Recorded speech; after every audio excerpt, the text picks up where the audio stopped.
This process of co-ideation and co-generation is a process through which we learn together how to make things work. Not just the idea of what works, but actually how to engage in the process of learning during the delivery of a program or a policy, and use that delivery process, that implementation, to generate a lot of information that then tells us, okay, is it better to do A or B, C or D? How do they turn? Something that I called GPS for development. On this episode, we'll be discussing science-based adaptive delivery in decision-making. We are joined by Arianna. Arianna, please could you introduce yourself to the crowd?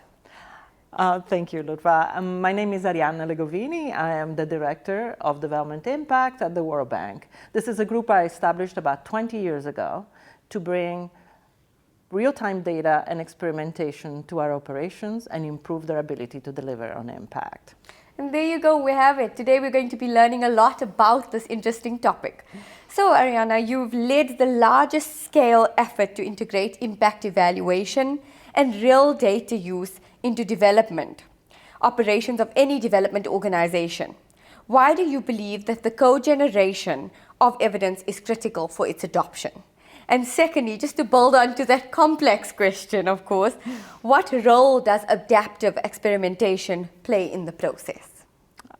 Well, I think people don't make decisions based on other people's evidence.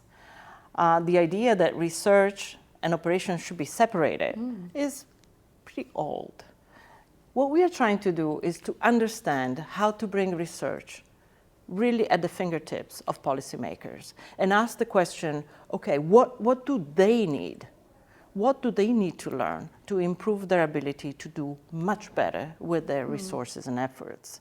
And so this idea of co-ideation and co-generation of evidence really locks in their willingness to then adopt the evidence and put it into in place for their things to work much better. So this process of co-ideation and co-generation is a process through which we learn together how to make things work. Not just the idea of what works, which is pretty generic, but actually how to engage in the process of learning during the delivery of a program or a policy, and use that delivery process, that implementation, to generate a lot of information that then tells us, okay, is it better to do A or B, C or D? How do they turn? Something that I called GPS for development. You know where you're going, but you want real-time information to help you get there efficiently. I love that, and I think that's a good concept for our listeners to also record GPS for development. So it's a really interesting one, and I think it's very important that, like you're saying, we tie in operations with the process of decision making, with policy making and programs. You also touched on programs, and I think that's a crucial aspect because it takes away the silos that exist, ensuring a more seamless process. And I think that's very important, and it goes to structure, right? So that leads me to my next question. And ESIC emphasizes building infrastructure for evidence use, right? And of course, when you talk about a structural and an infrastructural system, there are complexities to it. So what does policy infrastructure mean in this context? And why is it so central to your vision? So ESIC, the motivation for ESIC is really evidence synthesis. Is to understand how do we bring evidence, again, at the doorstep of the people who need to make decisions. But I do believe that the I part, the infrastructure part of ESIC, is the game changer. What is infrastructure? I think of policy infrastructure as the combination of data standards, data interoperability, data sharing, together with the capacities, the digital capacities and the skills embedded in different institutions to make use of evidence, but also to engender a process of generating evidence much more systematically. So say that you now have data available to you, integrated across different sectors and different types of data, then when you are ready to deliver your program in an adaptive way, you can use this data to get a lot of feedback, just like your GPS. You get a lot of feedback at every step of the process and actually be able to steer the boat or steer the car in the right direction. So the policy infrastructure is something that will completely transform our capacity to do science-based adaptive delivery. And this is really where the impact comes from. See, existing evidence may or may not be adapted to your context, but when you have a lot of data available to you and you can understand how this data is generated and what information it provides to you in real time, that's where the big change will be made. There is another issue, which is, of course, the world is changing very fast. And artificial intelligence very quickly is changing the very way we do just about everything.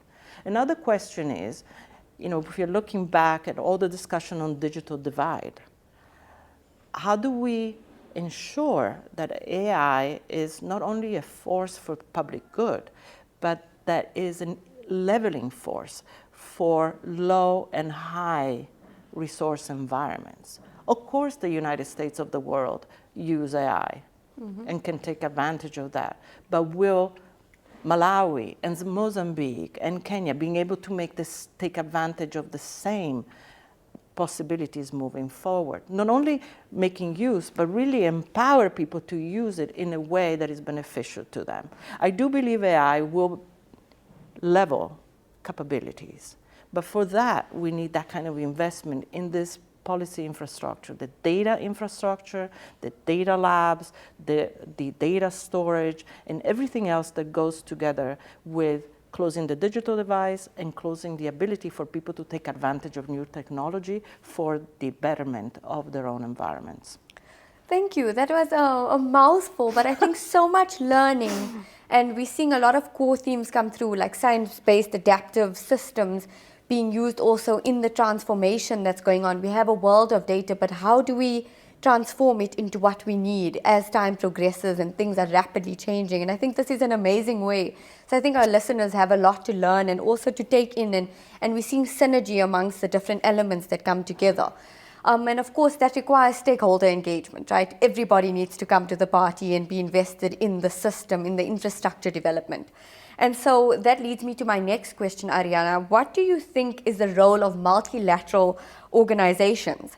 And how does your team at the World Bank integrate research into operational decisions?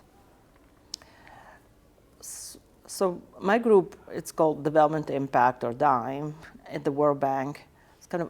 I've been kind of learning how to work with operations and governments in a very collaborative way. We've been doing this for about 20 years, and there are similar groups in other organizations that can play similar roles in accompanying operations and use them. What I believe we should be doing is use our own operations as vehicles for learning and transferring technologies to governments and other institutions on how to get this balance between this rigorous but very operational research and into kind of really embed them in everything that we do. But the World Bank, of course, does much more than what my own group can do, which is to focus on the mediation and creating the environment, the correct environment, regulatory and the pro-private sector environment that allows us to collaborate in building much greater capacities. We're talking about investments in digital backbone or investments in local data labs and local storage capacity. And so this is something the World Bank is focusing today, among the many other things that we do, which is to create an environment for collaborations between the public and private sectors to create good environments for investments in digital and data capabilities. So this is something I think will support the ESIC process, and beyond that, really kind of the use of data, use of AI, use of digital for the purpose of advancement of economies. Definitely. So what we're seeing is it will help scale adaptive delivery processes globally. And it all is starting with ESIC and with this process that we're in right now. And the journey requires everyone to be there. And I hope our listeners actually took in today about the adaptive learning systems and how data can be transformed to be relevant and useful in your context. So thank you so much for that. Any closing remarks to our audience on the topic today? No, just to say that this is a very exciting process. We have here representatives from so many countries and so many different institutions all working together to do the impossible. Definitely. Of think about, transforming the global environment, not just, as I said, for evidence synthesis, but really for generating views of rigorous evidence and kind of taking it to the next level. It's a huge challenge, and we should be all thinking creatively and proactively on how we can contribute to this process. So it's really, really exciting. Thank you so much, Arianna. And I think that's a wrap on science-based adaptive delivery in decision making.